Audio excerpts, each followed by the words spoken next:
So the next speaker will be introduced by Dan Sperber. Okay, so first it was a great idea of Gergo to organize this symposium in this format where people who had talked 10 years ago get to just nominate and enjoy. And for me, it was obvious to nominate Olivier Mascaro. I've had, in the 21st century, a dream team of students, and I've learned a lot from them. And from Olivier, I've learned mostly on developmental psychology, so he was the obvious candidate. So he had studied anthropology, also studied linguistics and psychology. He did a PhD in Paris on epistemic vigilance in the developing work that Paul Harris and his team had been doing in some new directions. And after that, he came here to Budapest, worked with Gergo, developing he had been working on 3 to 5 year old children, working now on babies, on dominance hierarchy, and 2 or 3 years ago moved back to France, to Lyon, first with a grant, then with a position of the CNRS, and he's just moved now to Paris, to the Université Paris Descartes, and the cognition, language and cognition group in the big psychology lab they have there. And it's my pleasure to ask him to present the next talk.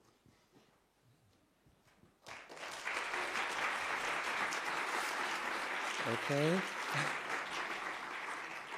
So thank you, Dan, for the very generous introduction. And first, let me thank the organizers for putting such a nice workshop, but more broadly, let me thank the members of CDC for putting together such a very nice meeting across the years. So I have been attending all of the 10 editions of BCCCD, and I know I'm not the only one in the room.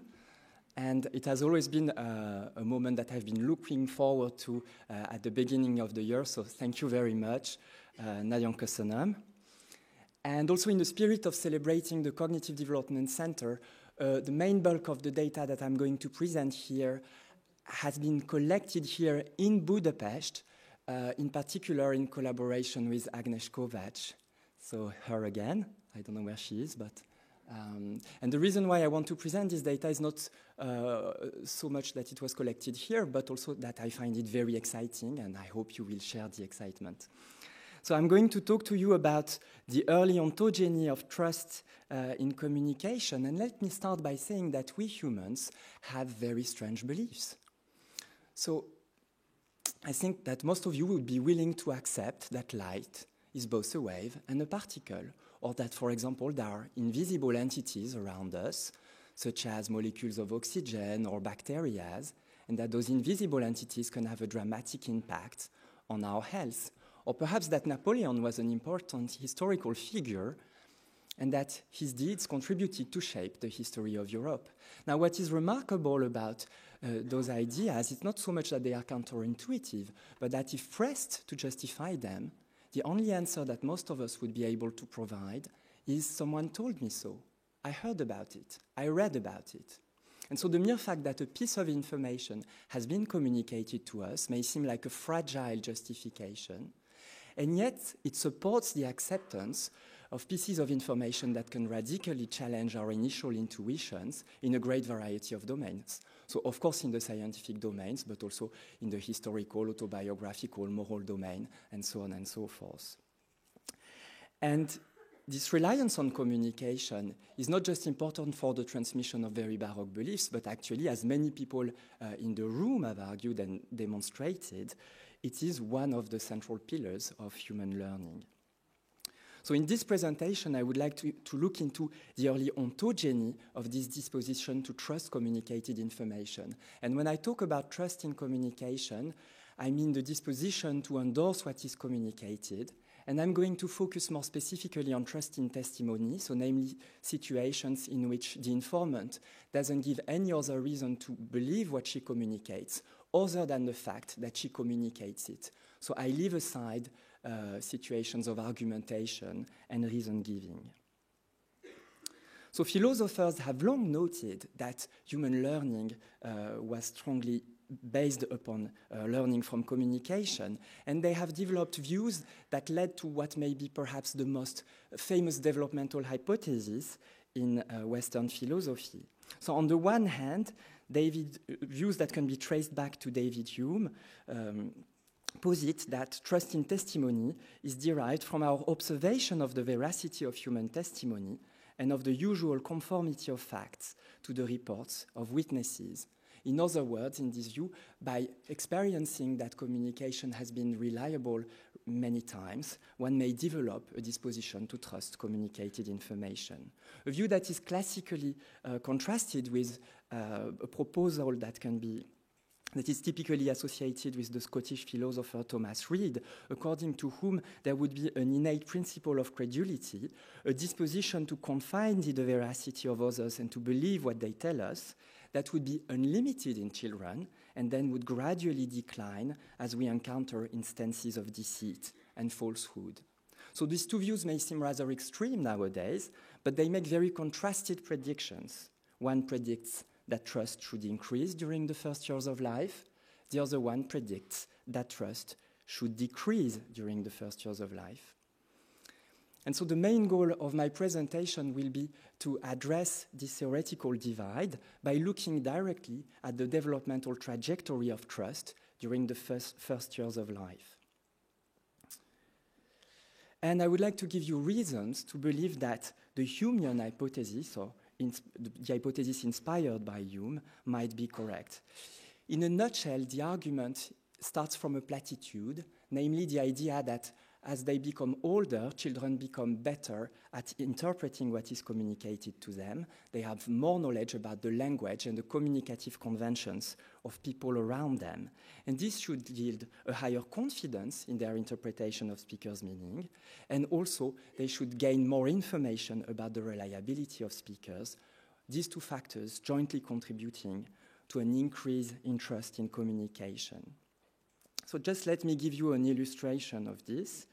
Imagine a child who hears her mother who says, "It's a bug," while pointing at what looks, from the viewpoint of the child, like what looks like a stick. Now, if the child is very uncertain about the meaning of the word bug, she might, I apologize for the slight typo. She might just revise her assumption about what the word bug means, and she might assume that it may also refer to sticks. On the other hand, as the child becomes more confident about the meaning of the word bug, she's in a better position to accept a piece of information that conflicts with her initial intuitions. Of course, this is a simplified picture because the child may trust more or less the speaker, and of course, if she has very low trust in her mother, she might just as well ignore or reject what she communicates. But crucially, as the child gains more knowledge about the language and communicative conventions of people around her, she's in a better position to evaluate the reliability of what people communicate. So in order to evaluate whether people are accurate, one needs first to be able to understand what they communicate. And so, and if one assumes that informants are generally reliable, this should yield an increase in trust in speakers. So altogether suggesting that as children become better at interpreting what others communicate, they should have more confidence in their interpretation of speakers' meaning and an increased trust in speakers, both factors which would contribute to an increase in trust in communication. Now, the view that I'm putting forward implies somewhat a reconceptualization of trust, or at least it implies a particular view on trust.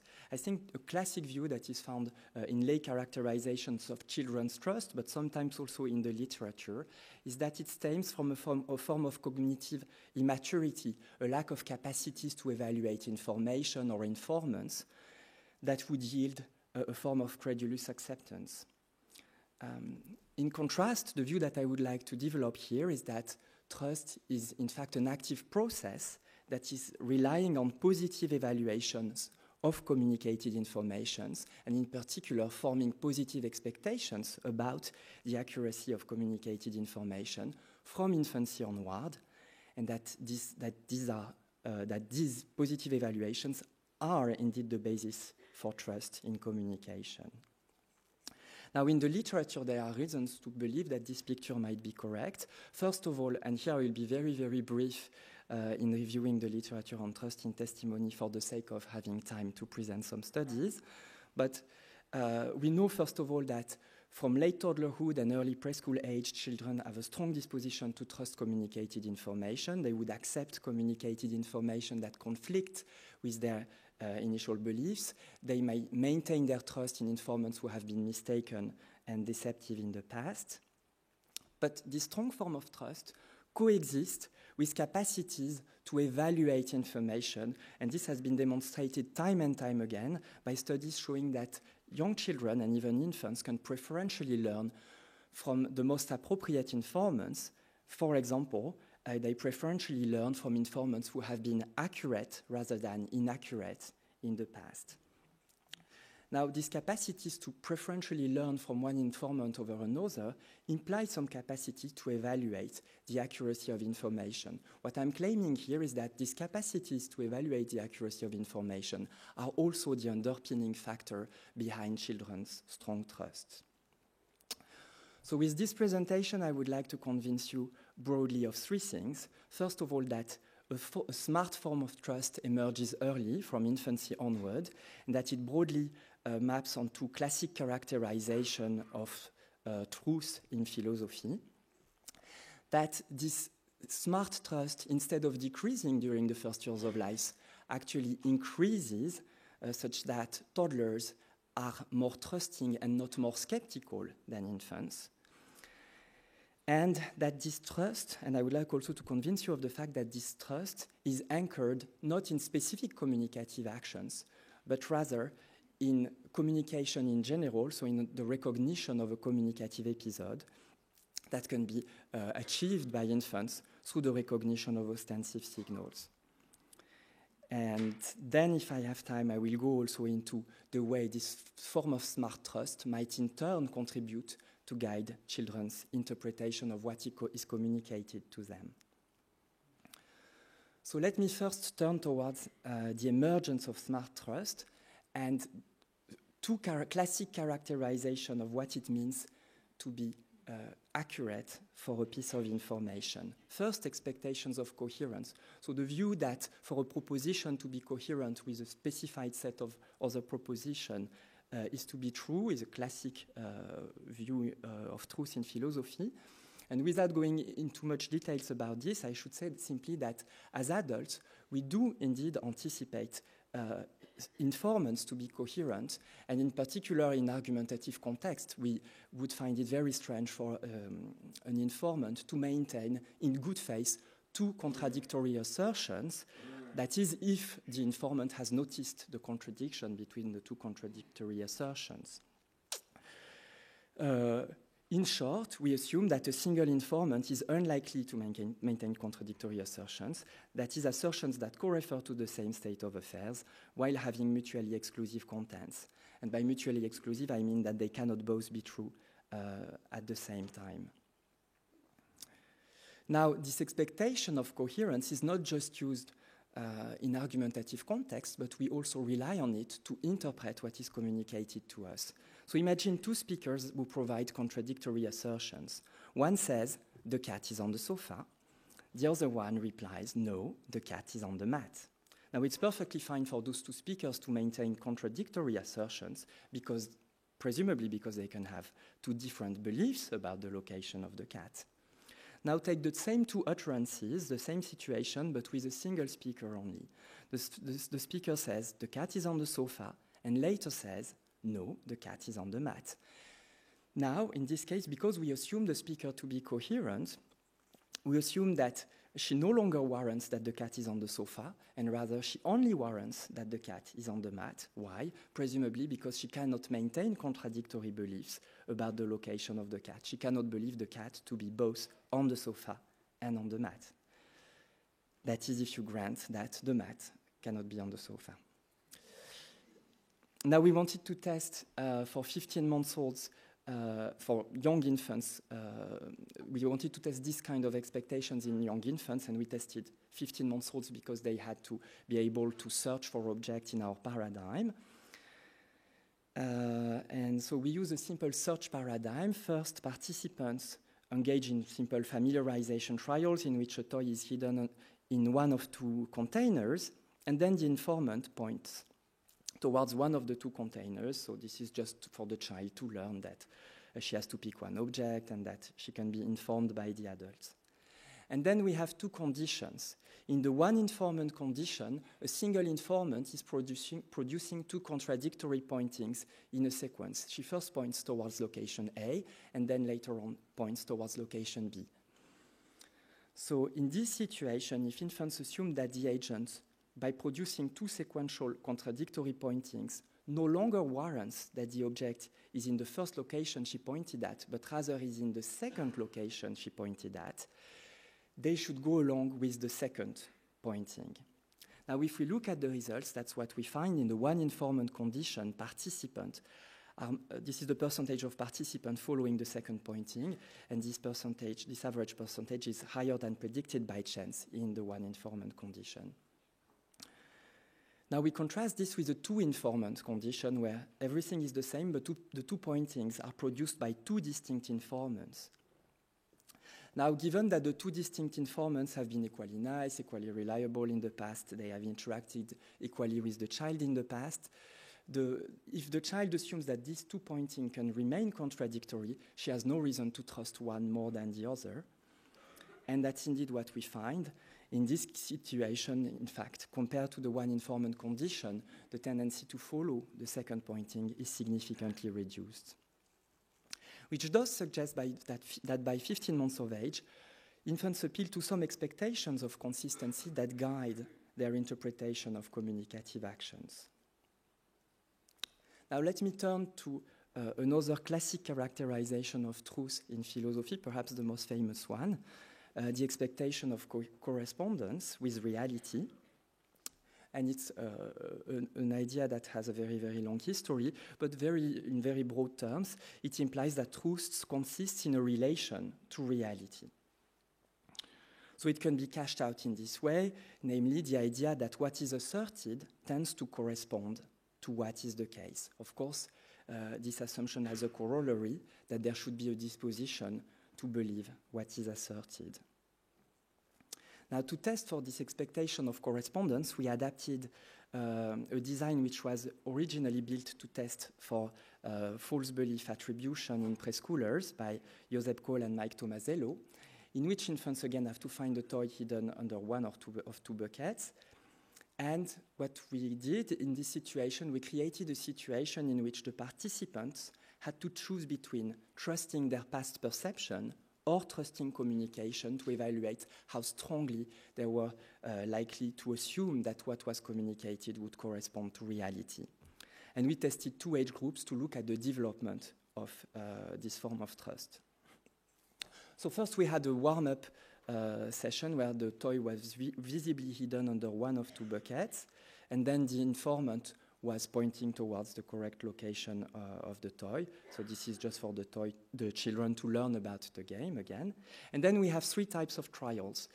Trials in which we measure trust in pointing when it's the only source of information. Trial in which we measure participants' capacity to rely on their own memory to locate the toy's locations when they have seen where it was hidden.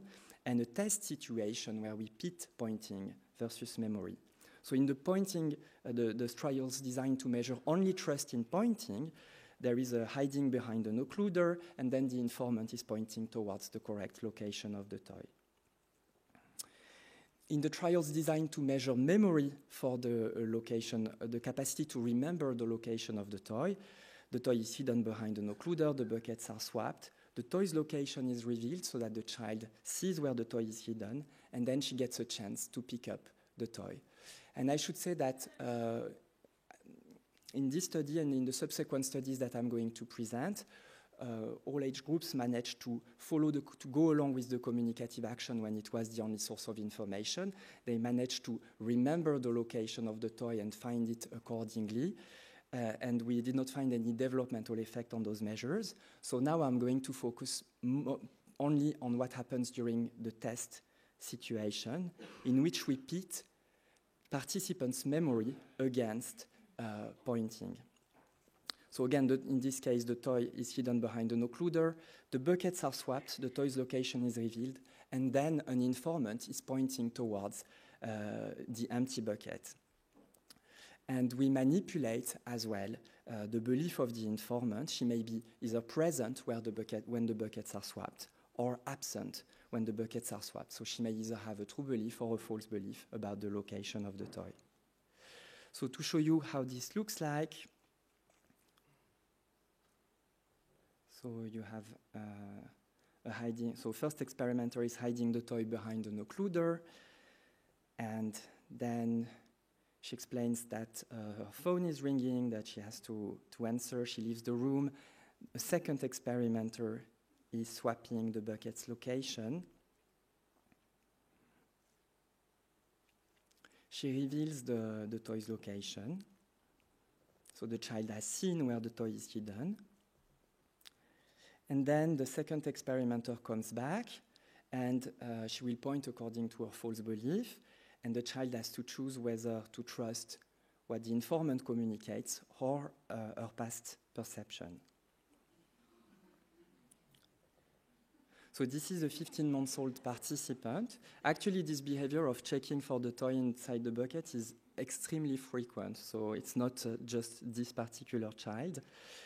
And the first surprising result here is that children by 15 months of age are willing to trust a communicative action more so than what they have just seen, thereby suggesting the presence of a strong expectation of correspondence.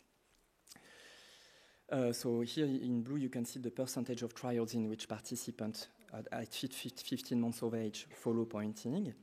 Now the second surprising result is that if you look at the performance of 2-year-olds, instead of being more skeptical, they are much more trusting than the 15-month-old. So they are much, much more likely to be misled by the pointing of the informant. And in fact, they are trusting the pointing almost at ceiling, which again is in line with the Humean-inspired view that trust would increase during the first years of life. Now, if we look separately at the performance for the true belief and the false belief trials, we get some ideas about the cognitive underpinnings behind this developmental change. In the true belief condition, all the participants, 15-month-olds and 24-month-olds alike, are trusting the informant.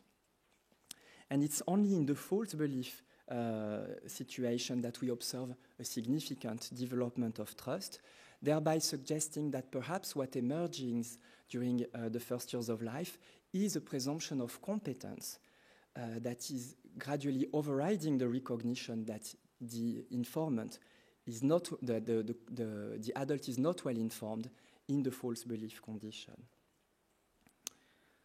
So altogether, this suggesting again a strong expectation of correspondence that increases during the first years of life. Now I should add that participants' disposition to follow pointing is not automatic or unlimited, and it is also sensitive to the evidence that participants can pit against pointing. So if we use the same situation as a situation comparable to what I just presented, but in which the buckets are transparent, this time participants no longer follow pointing and they go along with the location of the toy. And if we modify the situation to provide participants with better evidence about the location of the toy, and also about the fact that the location that is pointed at is empty, they will also reduce their trust. So to test for this, we use the visible displacement condition. So remember that in the study I just presented, the participant sees that there is a toy in one bucket. She doesn't see what is in the other bucket. So she might imagine that perhaps there is also a toy there. So we created a situation in which this ambiguity was reduced simply by having the transfer of the object being done in a visible manner so that the child sees that the toy is no longer in A and is only in B. Now, just to show you, these are the results of the first study I presented. And in this study with the visible displacement, where the child has better evidence that she competes against pointing, first of all, we find again the developmental effect. But second of all, what we see is that trust is significantly reduced, thereby suggesting that it's modulated by the quality of evidence that participants compete against pointing. So in short, we've seen that from 15 months onwards, there is the emergence of a smart form of trust that broadly maps onto two classic characterizations of what it means to be true in philosophy, expectations of correspondence and coherence, and that this expectation increases during the second year of life. And we find that this trust is another reason to believe that this increase in trust is related to the formations of positive expectations about the value of communicated information is that it's modulated by the quality of evidence pitted against communication. So it's sensitive to the relative quality of evidence that children possess and compete against communication. Now, so far, the results I presented were all focused on trust in pointing, which is a very peculiar form of communication, potentially universal with a specific developmental trajectory, and infants have a lot of experience with it. But what we are after is really trust in communication in general, if we want to look into the kind of trust that supports really human learning on a large scale. So I'm going to look into whether the form of trust that we observed for pointing may generalize to novel kinds of cues. And here there are two possible hypotheses. One first hypothesis is that the strong form of trust that we observed emerges as a result of experience with a specific communicative cue. So for example, through experiencing time and time again that pointing was reliable in the past, children may become very likely to trust it. An alternative possibility is that this form of trust generalizes to the recognition of a communicative situation in general, and if so, it should be found even for novel communicative actions. Now, these two different hypotheses make distinct predictions about the effects of various factors, for example, the effect of age. So if trust is elicited by if an extensive experience with the reliability of a communicative action is needed to trigger a strong form of trust, then if the emergence of the increase in trust that we observed with age should disappear if we maintain the experience with a communicative cue constant. So if we have two age groups and they have exactly the same experience about the reliability of a communicative cue, we should no longer observe the developmental effect that we observed before. On the other hand, if the emergence of trust that we observed is linked to communication in general, we may find it for novel communicative cues as well. So to test for this, we tested again two age groups, 18 and 24 months old, in the same kind of situation as before, but this time we use a novel communicative signal, a marker, so that we can manipulate the amount of experience that participants have with the reliability of the marker. So again, in the simple trials used to measure following of the communicative action, the experimenter is simply placing in an ostensive manner one marker on top of one of the two buckets. And then in the test, everything is the same as before, but this time the communication again is achieved with this novel communicative cue. So again, in the false belief condition, the toy's location is changed. The participant gets to see where the toy is hidden, and then the informant will place the marker on the empty location, and the child has to find the toy.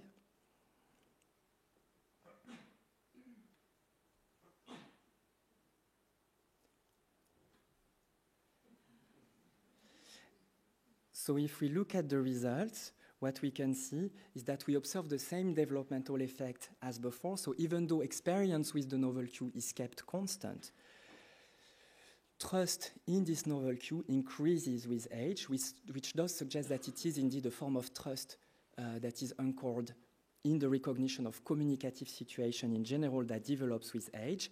And again, we find insights about the cognitive mechanisms behind this increase in trust by separating out performance in the true belief trials and in the false belief trials. In the true belief trials, everybody trusts the informant. So even 18-month-olds can follow the cue and they can understand what it means. In the false belief trials, on the other hand, 18-month-olds reduce their trust in the informant who has a false belief, whereas 24-month-olds maintain their strong form of trust, which does suggest again that perhaps a presumption that the informant is competent is becoming strong enough to override, again, the recognition that she is lacking a crucial piece of information about what happened in the scene. So again, a first result which suggests the emergence of a disposition to trust communicated information in general. Now, if trust, again, is anchored in extensive experience with the reliability of specific cues, then when participants have very little experience about the reliability of a cue, trust should disappear. On the other hand, if trust is anchored in communication in general, then even with little experience about the reliability of a specific cue, participants should trust it nonetheless. And so to test for this, we tested this time only 2-year-olds, and just to look into the nature of their trust, and we manipulated the amount of evidence they had about the reliability of pointing. I will just talk about very briefly about here a short training condition in which participants had only one baseline trial, so only one trial in which they could use the marker to uniquely identify the location of the toy. And if we look at their performance then in the test, when the marker is pitted against what they have seen, we can see here in red, if you can see, the performance even in the short training condition, even with very little experience about the reliability of the cue, participants are willing to trust it over and above their first-hand experience. So little experience with the novel cue is needed to elicit a strong form of trust. Now, how do children generalize their trust to novel forms of communicative actions, when one possibility is that they rely on signals that can be used to cue an intention to communicate. In other words, in the words of Sperber and Wilson, ostensive signals. And here again, the two hypotheses make distinct prediction. If trust is anchored in communication in general, it should be elicited by the presence of ostensive cues, which allow to discover that the action is communicative. On the other hand, if trust is building upon just a general form of experience with the reliability of a cue, regardless of whether it's communicative or not, we should find a disappearance of trust when we should find no effect of ostension, basically. So to test for this, we tested 2-year-olds and we contrasted two conditions, an ostensive condition which is really comparable to what I showed you before, in which a marker is placed in an ostensive manner on one of two locations to indicate the location of the toy, and we contrast this with a non-ostensive condition in which the marker is stuck on top of one of the two buckets. It's never manipulated. Nonetheless, during the warm-up, the child learns that the toy is always hidden under the bucket on which the marker is placed. And we see that they can learn this. They learn that the toy is always in the same kind of bucket. What is crucial is what happens during the test when they see the marker on top of one bucket and they see that the toy is in the other bucket. In this case, in the ostensive condition, they tend to follow the cue more often than predicted by chance. In the non-ostensive case, they go along with their past perception, thereby suggesting that ostension acted as a trigger for the strong form of trust that we observed. And okay, so altogether this suggests that indeed this early form of trust is indeed anchored in the recognitions of communicative interactions in general and not just triggered by very specific cues which have been reliable in the past, which suggests that this strong form of trust has two key properties. It can be generalized to novel communicative actions, and this generalization is guided by the sensitivity to ostension. And I don't know how I am. 10 minutes? Okay. So then I want to take a few minutes to talk about the way trust in communication might actually contribute also to guide the interpretation of communicated information. So far I've been arguing that as children become better at understanding what people communicate, this should lead to an increase in trust. I want to see how an increase in trust may also contribute to help children interpreting what they communicate, so to speak, closing the loop. So the idea that the interpretation of communicated information is guided by positive expectations about the nature of communicated information, I think is a very, very classic idea in the study of pragmatics. And it is, for example, at the basis of Gricean approaches and neo-Gricean approaches, such as relevance theory, for example. Now, what I would like to argue is that what may develop during the early years is not just a general expectations about the accuracy of the information, but broader expectations about the positive value of communicated information. And if that is so, we should see an increase not just in expectations about accuracy, but in other positive characteristics of communicated information. And I will just take one example, the expectations of informativeness. So namely the idea that communicated information allows to reduce one's uncertainty over a set of relevant hypotheses. So we know that young preschoolers expect speakers to be informative, for example, from studies by Frank and Goodman. So we wanted to look into the early emergence of these expectations. So we tested 2-year-old participants. And the rationale for these studies is that if participants expect a novel communicative action to be informative, it should be easier for them to reach the correct interpretation of this novel communicative means if indeed it is informative rather than if it is not informative. So participants participate in a hiding game in which a reward is hidden under one of 3 opaque cups. And we have first an informative condition in which there is a transparent cup, which is obviously empty. And then the reward is hidden under one of the 2 opaque cups, and a cue is placed in an ostensive manner on the empty cup. So in this situation, interpreting the cue as indicating the empty location is informative enough to discover the location of the reward. Why so? Because by excluding the cued cup, it is possible to infer the location of the reward. We contrast this with a non-informative condition in which we have again 3 hiding locations, but this time all 3 cups are opaque. And in this case, and the cue is always placed again on an empty bucket. In this case, interpreting the cue as indicating the empty location is not informative enough in the sense that it is not sufficient to discover the location of the reward. Now, if preschoolers expect speakers to be, in this case, toddlers expect communicators to be informative, they should find it easier to exclude the cued cup in the informative condition than in the non-informative condition.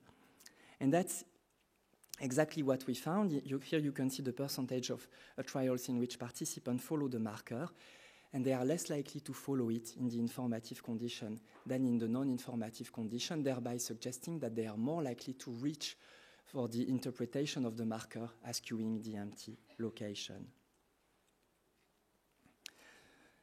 Now we have evidence suggesting that these expectations of informativeness might in fact develop during the first years of life. And here I won't go into the details because this will be presented by Marie Aguirre during the 3rd poster session. So go and check Marie's poster. But in a nutshell, what she found is that although preschoolers apply expectations of informativeness to interpret the meaning of novel labels, this expectation is much reduced in infants. And I won't go into the details of the study because you can go and check it at our poster. So remember, 3rd poster session, Marie Aguirre, here she is. So all I wanted to say here is that these expectations of accuracy might be in fact broadened to more general expectations. I don't want to say exactly what those expectations might be, maybe general expectations of relevance, but they can be conceived of in many ways. But crucially, they contribute to shape the expectation of toddlers about communicated information, and this should guide and constrain their interpretation of novel communicative actions. A corollary of this idea is that pragmatic development, so changes in the way young children interpret communicated information, may reflect not just the development of novel cognitive capacities, I don't know, theory of mind, executive functioning, and so on and so forth, but it may to some extent also reflect a recalibration of the expectations that are triggered by the recognition of communicative intentions. So altogether, some general conclusions. We've seen that regardless of their culture, children have to learn along many years the communicative conventions and the people and the language of people around them, and this yields in time to an increase in the amount of information they can receive from communication that is akin really to the development of a novel sense. So it's really a massive change in the amount of information they can access to. We've seen that this change is accompanied by the development of a strong form of trust in communication, in line with the view that trust is building upon experience with the reliability of communicated information. From toddlerhood onwards, this form of trust has three characteristic features that are crucial to support the transmission of information, and in particular of counterintuitive information. It's strong enough to override participants' first-hand experience. It's also sensitive to the quality of evidence that children possess, so it's not unlimited, it's not blind. And it generalizes to novel communicative actions, thereby supporting the learning from novel communicative interactions, novel demonstration, and so on and so forth. And more broadly, I hope to have convinced you of the fact that young children's disposition to trust communicated information does not reflect a form of cognitive immaturity, but rather that it rests on elaborate cognitive mechanisms supporting the evaluation of the reliability of communicated information, in particular mechanisms that, again, broadly map onto classic characterization of truth. So I will stop there. I want to thank all my dear colleagues at various research institutes. Thank you for your attention. And since you are my captive audience, I want to take a minute to advertise yet another exciting meeting that, along with many, many other people, I'm contributing to organize. It's the meeting from the European Society for Philosophy and Psychology. And this year it will take place in Leipzig at the end of the summer. We have a great lineup of distinguished keynotes: Dorit Baron, Herb Clark, Victoria McGeer, and last but not least, Vicky Southgate. And I should say that this meeting is a great place if you want to meet psychologists who have an interest for theories, and also philosophers and linguists who are excited about empirical data. And traditionally, cognitive development has been very well represented at those meetings. So I hope you will all join us in Leipzig for ESPP 2020. Thank you.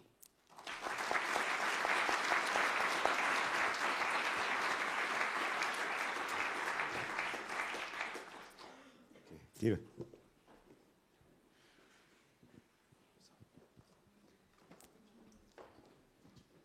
Thank you, Olivier. I confess that I'm confused, and I think it's great that you came right after Agi's talk, because Agi told us about 15-month-olds having a fairly well-developed sense of false belief and understanding, therefore, of falsehood of other people's mental states, and even the idea that it may be represented as a propositional format in the absence of an object. And here you have 2-year-olds completely violating these kinds of mental states of others. So they know that one of the containers is empty, they know that the person doing the pointing has a false belief about it. So why they go on trusting?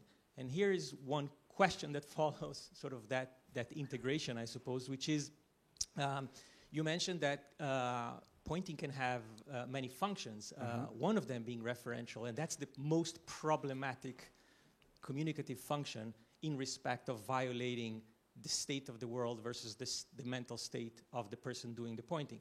But it could have other kinds of functions, like an imperative function. So I could follow somebody's pointing, not because I believe that there is something underneath where that person is pointing, but just to be polite in a sense, I mean, to sort of Yes. affiliate with.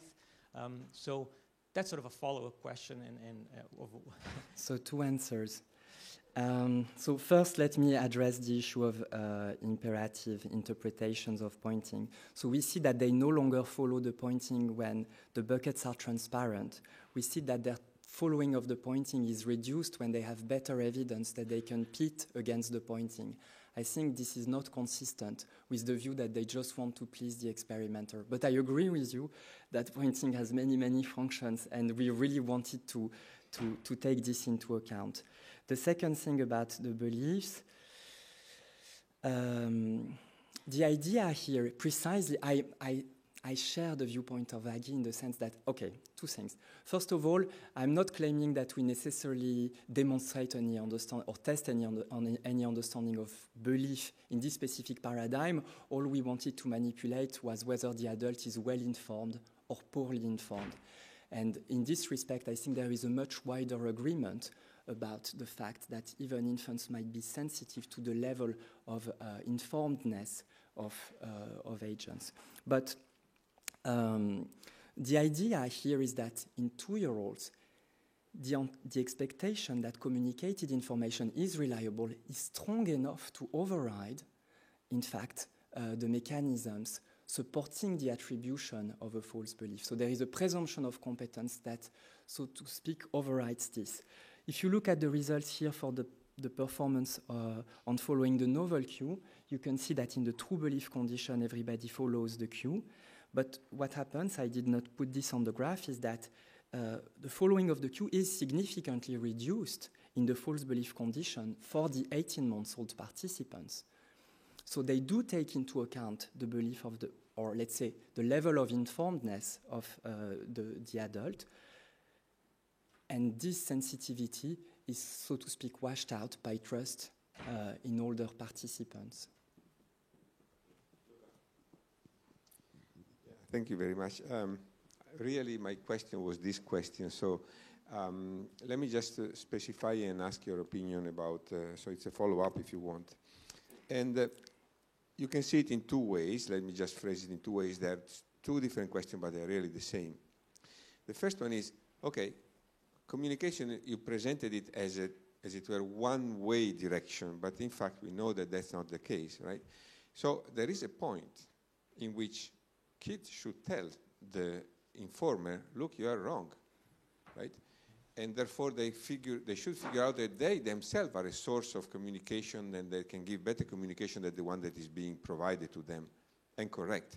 Did you actually study this? And the reason, that's the first question, it's a fact question, but the reason why I'm asking this question is that, and that's connected to what you were saying, is how do you actually consider what you find in terms of a general model of rationality?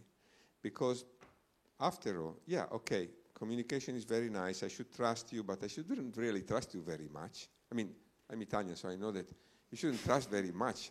So in other words, when you consider evaluation of evidence, take a Bayesian model of what the conclusion should be. What is the reason why I should override what I see, for example, and go for something that is what is the reason for that? And there are different ways in which you can interpret it. And I see it difficult to argue that it's always better to trust, or always, I mean, mostly better to trust somebody else. There is another possibility, which is I don't trust you because you are a communicator, and I rationally assume that if you say something to me, that's because you have a reason, and this reason might be better than mine, and so on and so on. The other is, no, there is a really low-level explanation that if I give you a cue, which is a communicative cue, that triggers a part of your brain that just does something which could be completely rational, which is override rational processes. That's a possibility. You override the fact that you actually know where the object is, yes. and they go. So what is your take? Two answers. So about the corrective pointing, I don't think we need to show this to show that a communicative interaction is taking place and so on and so forth. But we do have evidence that speaks to this. In most of the conditions I showed you, the participants are going along with the communicative action. So, of course, they have no reason to correct what the informant communicates because they accepted what the informant communicates. But we do have one condition, remember, in which they don't really accept what the informant communicated. It's the transparent bucket condition, where they see where the toy is hidden. And in this case, we did observe kids pointing at the correct location of the toy, following the pointing of the informant. And what is interesting, they always pointed, first of all, to the correct location of the toy, so they did not imitate the pointing of the adult, which is akin to a form of correction. And what suggests that they attempted at correcting really the mistake of the experimenter is that this form of pointing was more frequent in the false belief condition, where they had reason to believe that the informant was mistaken, than in the true belief condition. That's what we have to address the first question. Then the second question, again, I'm sorry to repeat myself, but I think I agree with you that, of course, you could have some low-level factors playing a role in attracting attention to a location and so on and so forth. But I think that this doesn't explain why participants' trust is modulated by the quality of evidence that they themselves possess, on the one hand. And second, it doesn't explain why the development of trust that we observed is confined to situations in which the informant has a false belief. So if it was just a general form of attentional attraction, we should not have this divide in the data between what happens in the true belief condition and in the false belief condition.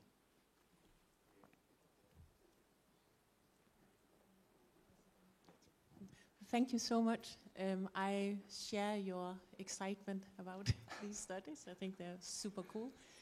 I had a question that's a little bit more of the same soup, so I don't know how important it is, but I'm just struggling a little bit with you presenting these results as sort of in support of the human view.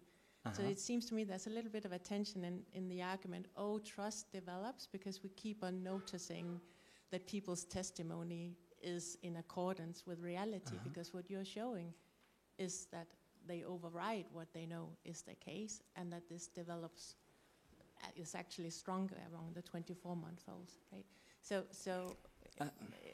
And I understand that that's why you did the modulation of the strength of the evidence, but I'm just still wondering if this data is also compatible just with the argument, well, credulity develops, so that the mechanism itself is not noticing. We did not test for the mechanism itself. Right. Yeah. I should say that it's possible that there is a maturational phenomenon that is completely distinct from experience that yields to an increase in trust in this specific time window. It's possible. That's true. Okay, last question, Sarah. Hi, Olivia. I'm here, sorry. Okay. I just wanted to ask, so between study 1, 2, and 3, it seems like you're also reducing that level of uncertainty, because at first study 1, I was wondering about study 3 version, where you then show the toy switching rather than only one of the buckets. I just wanted to ask, in terms of those differences in those 3 conditions and age, I would predict my 5-year-old would do what the other questioners were saying and just tell me that I was wrong and go and find it in the right bucket. So I was just wondering how that maturity in communication and language between toddlerhood and early childhood fits with how you then measure trust across this kind of paradigm as they age. It's true. So as I said, this design was adapted from past study by Josep Kohl and Mike Tomasello, and they had comparable conditions where they tested preschoolers. And so if the preschooler sees where the reward is and the communicative action indicates the empty location, they can indeed refrain from trusting the communicative action. So that's what happens with older participants. Now, I don't think it's a problem for the way we measure trust in younger participants, because we are after an increase in trust. If we were after a decrease in trust, I agree that we would be in trouble. It's true that, so what may explain that older participants trust less, let's say, the communicative cue? It may be a reduction of trust altogether, but it doesn't need to be. It could also be that they are more confident in their own memory about the object's location. Voilà, so that could be one of the factors. This could be one of the factors. I mean, it's not unreasonable to assume that they are much more confident about their knowledge of the location of the object. Okay, thank you very much, Olivier. Thank you.